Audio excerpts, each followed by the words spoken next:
लग्नानंतर होईलच प्रेम या मालिकेत येणारे ट्विस्ट अँड टर्न सध्या तरी प्रेक्षकांना खूप आवडतायत। या मालिकेच्या आजच्या म्हणजे 17 मे भागाची सुरुवात लग्नाला 1 महिना पूर्ण झालाय या निमित्तानं नंदिनी आणि जीवा केक कट करताना दिसतायत। त्यानंतर पार्थ आणि काव्याला देखील केक कट करण्यास जीवा भाग पाडतोय, पण काव्या मात्र अजिबात खुश नसते आणि म्हणते केक वरचा फोटो एआय ने केलाय, तसं संसार देखील एआय ने होईल का?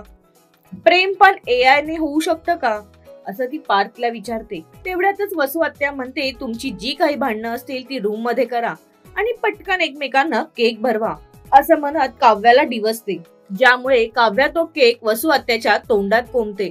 हे पाहून विक्रम आणि मालिनी फारच चिडतात आणि काव्याला ऐकवतात। त्याचबरोबर नंदिनी देखील काव्यावर रागावते। काव्याच्या या उद्धटपणामुळे तिच्यावर हात उचलायला जाते, पण पार्थ नंदिनीला थांबवतो।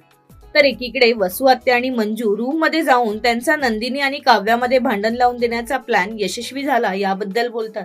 तर दुसरीकडे नंदिनी काव्यावर खूप चिडते आणि तिला खूप सुनावते, पण काव्या मात्र ऐकायला अजिबातच तयार नसते।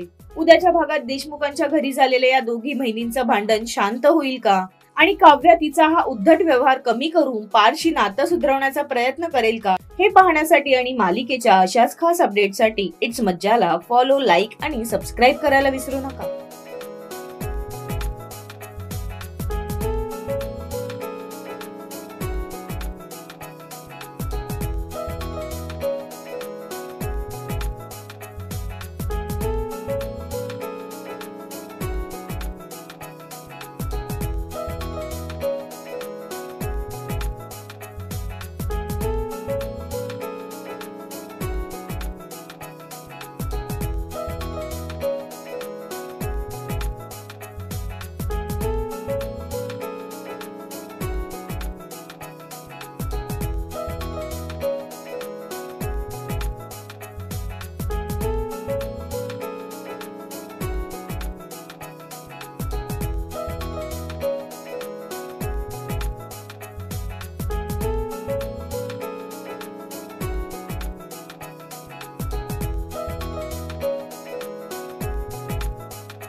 मराठी मनोरंजन सृष्टीमधील मालिका, चित्रपट, नाटक तसेच कलाकारांबद्दलच्या नवीन अपडेट्स जाणून घेण्यासाठी नक्की सबस्क्राईब करा इट्स मज्जा मराठी या आपल्या नवीन YouTube चॅनलला।